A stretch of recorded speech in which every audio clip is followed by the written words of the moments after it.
I'm recording. Welcome, everyone. It is 4 o'clock, and today is the day in the life of the asset manager. So I've got a couple of things I want to talk about. And then Tyler has a few things. And if you have any questions, we'll be super happy to answer them at the end.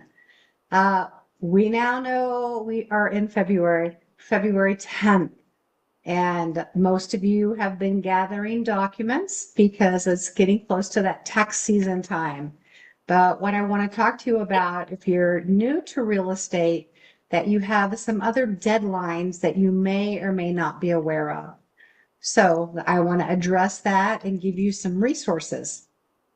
So if you have invested in a property and you invested as an LLC, so you're not an individual, it's an LLC, so you have a partnership, you need to file your return by March 15th.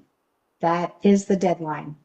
Now, most of you will not get your K1s in time to file by March 15th.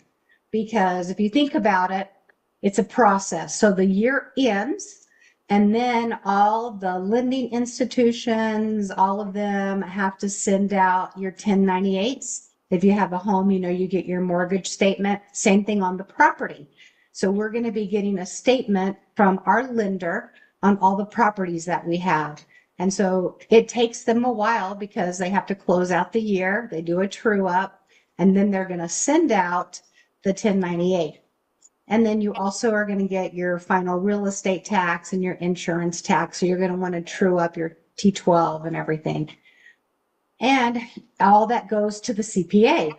Well, the CPA now has to process everything, and the CPA is the one that creates the T12 from all the information, and not the T12, I'm sorry. The CPA creates the K1 from all the information that you've given him or her. Then what happens is it has to come back to us as a draft so that we can look at the K1s and make sure we verify that the entity is listed properly, that it has the right EIN according to what we have, and that the dollar amount is the same. Because we don't want to have to send it twice. So, and CPAs are humans. So sometimes they might put in, transpose a number on a federal ID number, or maybe we have found out that someone has a different address and we forgot to send that to the CPA. Or I've often had people contact me to the first of the year and say, oh, by the way, I have a different mailing address. And I'm like, I wish I would have known that before I sent all the documents to the CPA. So for that reason, we get a draft. We check the draft, we make sure everything's good, we send it back, and then it's finalized. Then once the K1s are finalized and the tax return is finalized, they're uploaded into however you get your information from who you invested with. It's probably through an investor portal, if I had to guess. So the odds of you getting your K1 and being able to file on time by March 15th might be slim. Okay. So what I would do now, I am not a tax professional. I'm not a CPA. I have been in that industry for a long time, years ago. So I have a little bit of experience. So you're going to want to go to irs.gov, so irs.gov, and you're going to file a form 7704. And what that is that is the form that gives you an extension, unless it's a 7004. Oh my gosh, all of a sudden I'm having a glitch. Laura, can you check just to make sure? And when you have this form, it's going to say, I need to file an extension. This isn't your personal return. I need to file an extension. It's going to give you a list of all different reasons, all different options, and you're going to want to check that you have an LLC. It's going to be a 1065. You're going to check that. It's 1004. Thank you, Laura. So No, IR 7004. 7004, irs.gov 7004. And so you're going to check that. You're just going to put in your name, your entity. Don't send them any money. Don't do anything like that. And then you just mail it in. And that way you have an extension, because this is what happens. If you do not file on time, they will charge you a late penalty. So let me give you a real live example. We closed on a property on December 28th. And so we didn't start business until January 1st. And so we didn't file a tax return. We had just started business for that year. Well, what happened is the cost segregation was done on December 28th, 2022, I believe it was.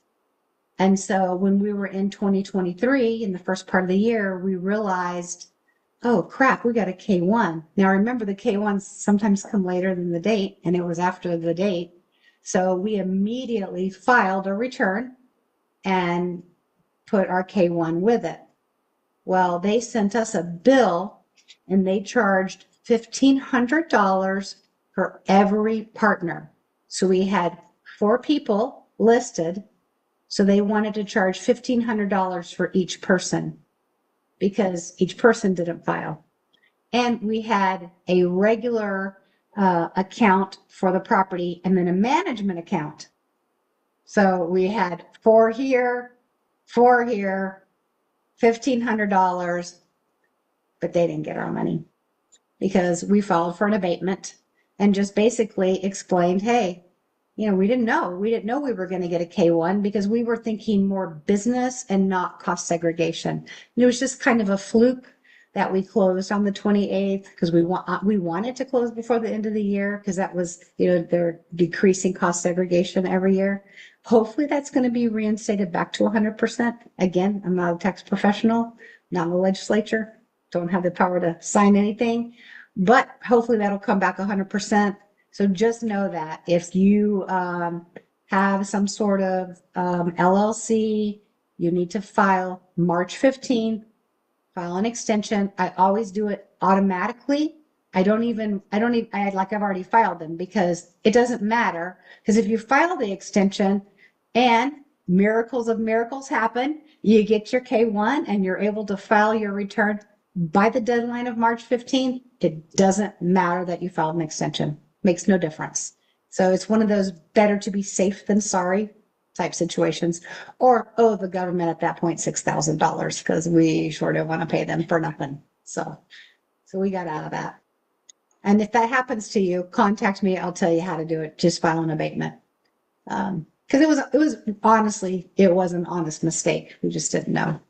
So that's the deadline, March 15th. Now, once you have gotten your K1s and you have all your other documentation, you have to file by April 15th for your personal taxes. So you're going to have, that K1 flows to your personal taxes. That's why we do it. So you have to file your corporation, March 15th, personal, April 15th.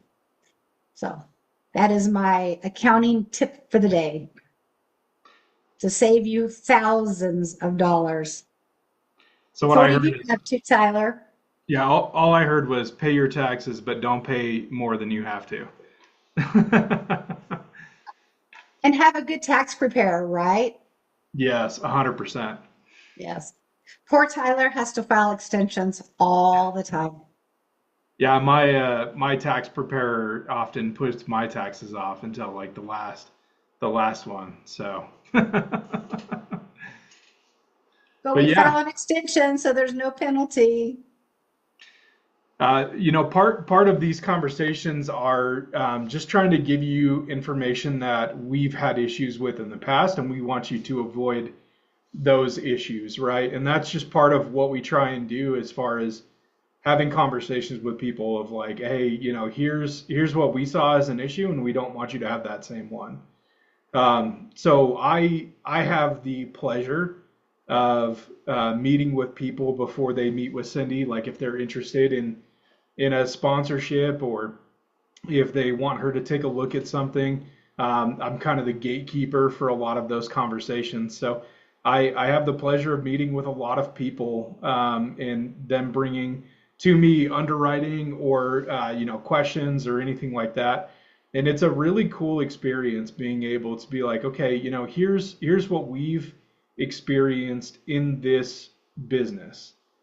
And whether you're very seasoned in the journey or just starting and still going through some kind of education program or trying to do it on your own, we're always here to try and give as much wisdom as we can.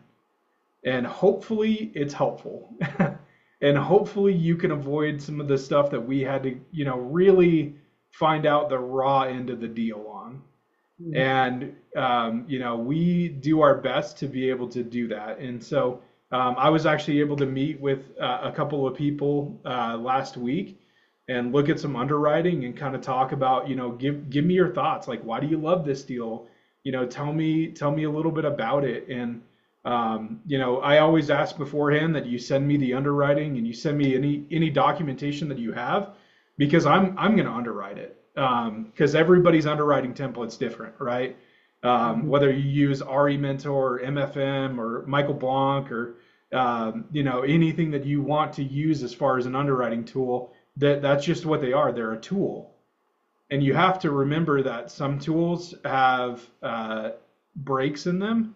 Some tools don't calculate correctly. Some tools don't show what it would look like for different scenarios, right? Like the primary underwriting tool that I use doesn't show a lease up model because we're not looking to do lease up models. We're looking to buy things that are 90+% occupied, get agency debt, and move forward in a more conventional way.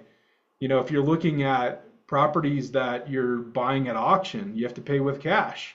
It's usually a lease up model. Like it's a totally different style of underwriting.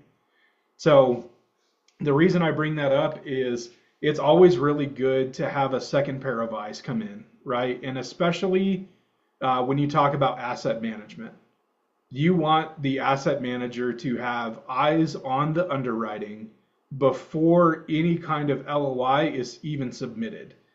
And really, that's a checks and balances process, right? Like, hey, as an underwriter, I create this business plan. I need you to take a look at this business plan. Can we feasibly enact this business plan?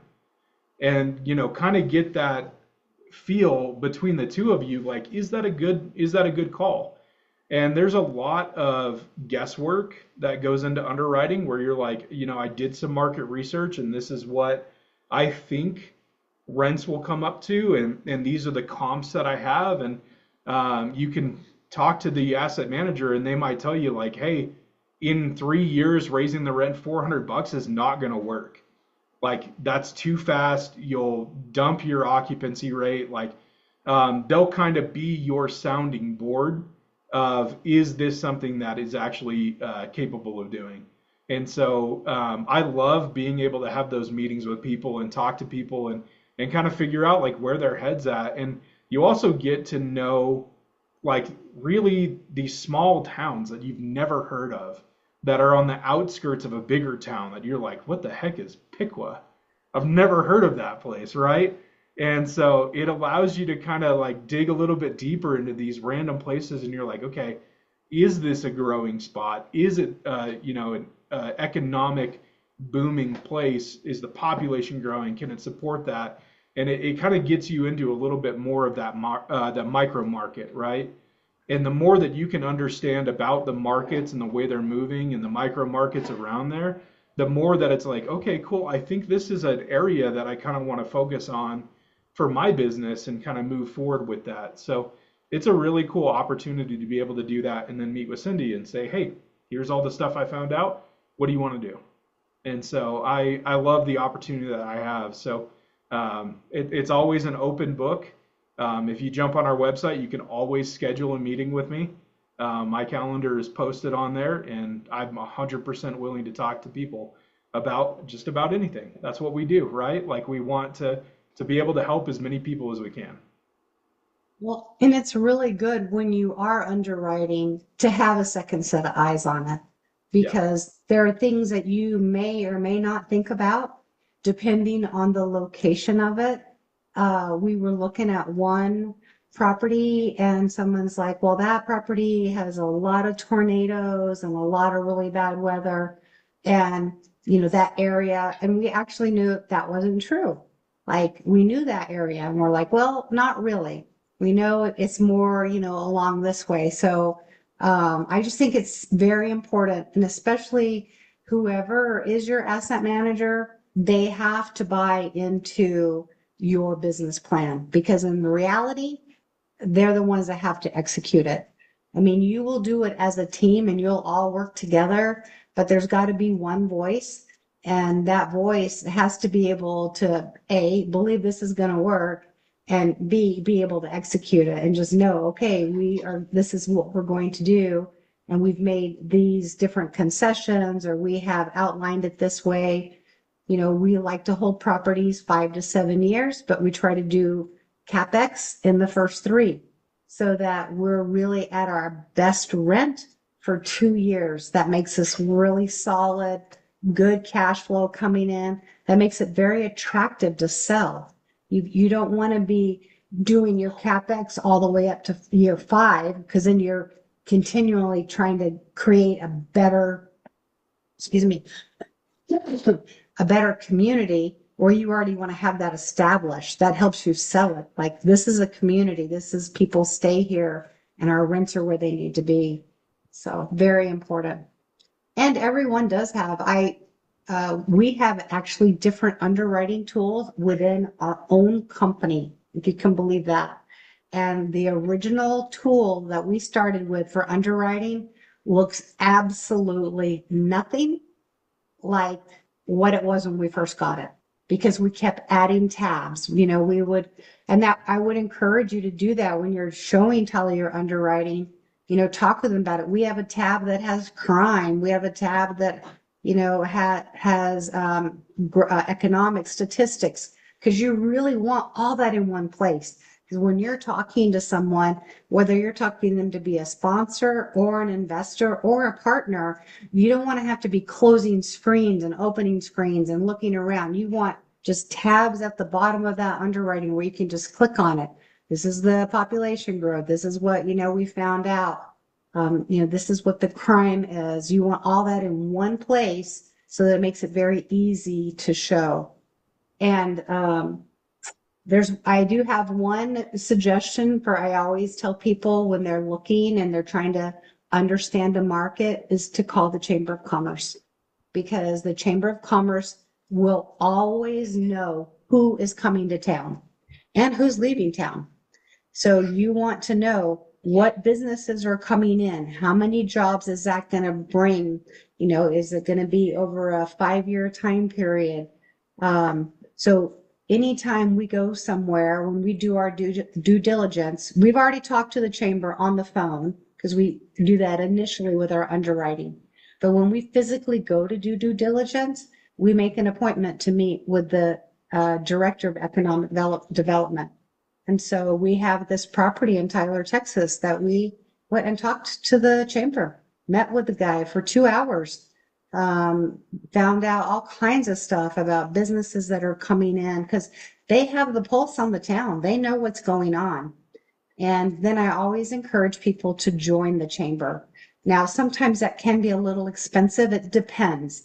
I live in the Phoenix area and it's really not that expensive, believe it or not, to join the chamber. It's maybe $300 or $400. Smaller towns, I think just because they're smaller and they don't have as many businesses, like what we have properties in Vicksburg, Mississippi, and they want to charge us by the door. So it wasn't just saying, hey, we have this property, we want to join the chamber. They're like, how many doors? And they wanted to charge us for each door. So I'll be honest with you, we took our smallest property and that property is what joined the chamber because we weren't going to join with all 4 properties. We couldn't afford it. It's too expensive. So, but you need to know those things. And when you join the chamber, what they'll do is I always have them wait about 6 months because we always start with exterior CapEx. We freshen up, the paint and the landscaping. We want it to look really good curb appeal, good tour path. And once we have that down, then we get a hold of the chamber and then they come out, they do a ribbon cutting. The mayor will come. Sometimes the councilmen will come. Other people in the chamber will come. And then it's in the newspaper. So the pictures in the newspaper, everyone knows this is a new complex. And then we do have our on-site attend the chamber meeting every month. So she is there representing our property and she talks to other businesses. You know, when we find out someone's coming in, we want to get a hold of their HR. So that might be someone that we meet at the chamber meeting. Like this is a person that's coming in. We want to get their HR contact because we want to provide housing for people that are coming in for these new factories or this, new Amazon or whatever's coming in. So it's a way to really network within the city. And those of you that have attended my webinar on complex to community, that's one of the things that we really strive is we want to be part of the community. And that's one way to be it is to be involved with the city, to know what's going on. We even found one of our properties, we found out a little too late they were having a parade. And we're like, dang it, we should have got a float and put a float in the parade. I mean, seriously, why not? All you're doing is passing out candy and, you know, get to smile and wave at people. So we marked that on our calendar for next year. We're not missing that parade. We will have a float in that parade. So, there's just things that you want to do because you want to be part of the community. And I guarantee you, if you sent out a thing to residents and said, we're going to have a float in this parade. Do I have any volunteers that would be willing to be on the float? You have kids that are going to tell their parents, that float. I want to be on that float. So there you go. You can fill it up in a heartbeat. So It was also really cool because when we met with the Chamber of Commerce in Tyler, they were like, we've never done this before. Like, we've never had yes. investors that are buying a apartment complex come and talk to us about economic growth. And automatically that puts you a rung above everybody else because you care more. Mhm. And so make sure that you stand out to that Chamber of Commerce because you're going to be a part of the community and you're showing them that and really pushing that. So I just wanted to share that with you. Yeah, it's so true. Well, we're almost at our time. Do we have any questions or anything we can help you guys with? Also, just a little plug on the Facebook Live, our register link is above. Make sure that you register for this. You can Yes. be a part of these conversations too, or you can listen after the fact or whatever you want, but make sure you register. Yep, absolutely. We love it. So please register and join us. And if you catch the replay, you still got the information there. Yes.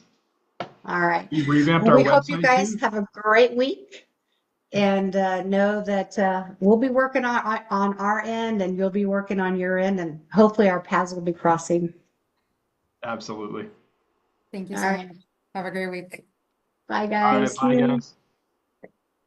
Bye. Thank you.